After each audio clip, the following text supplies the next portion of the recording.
Hi, I'm so nervous making videos. Anyway, soldering the wires back onto the pins for this little 4-pin connector on this PA board, for this FM transmitter, got this dummy load and little radio to test it, and I've managed to actually get a little solder onto the actual little pin in this little crocodile clip, and I'll see if I can actually make some progress on the video.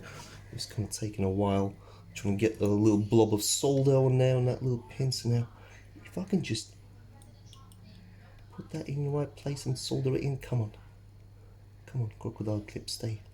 Not the most stable system, couldn't figure out how to get this proper little Dave, do you think you could just show them for a sec that little magnifying glass?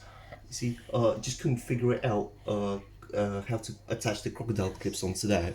There's a little part missing, so having to just jam the little crocodile clip in there in a solder spool.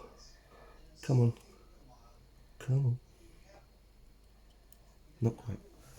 Uncomfortable position. And I'm nervous.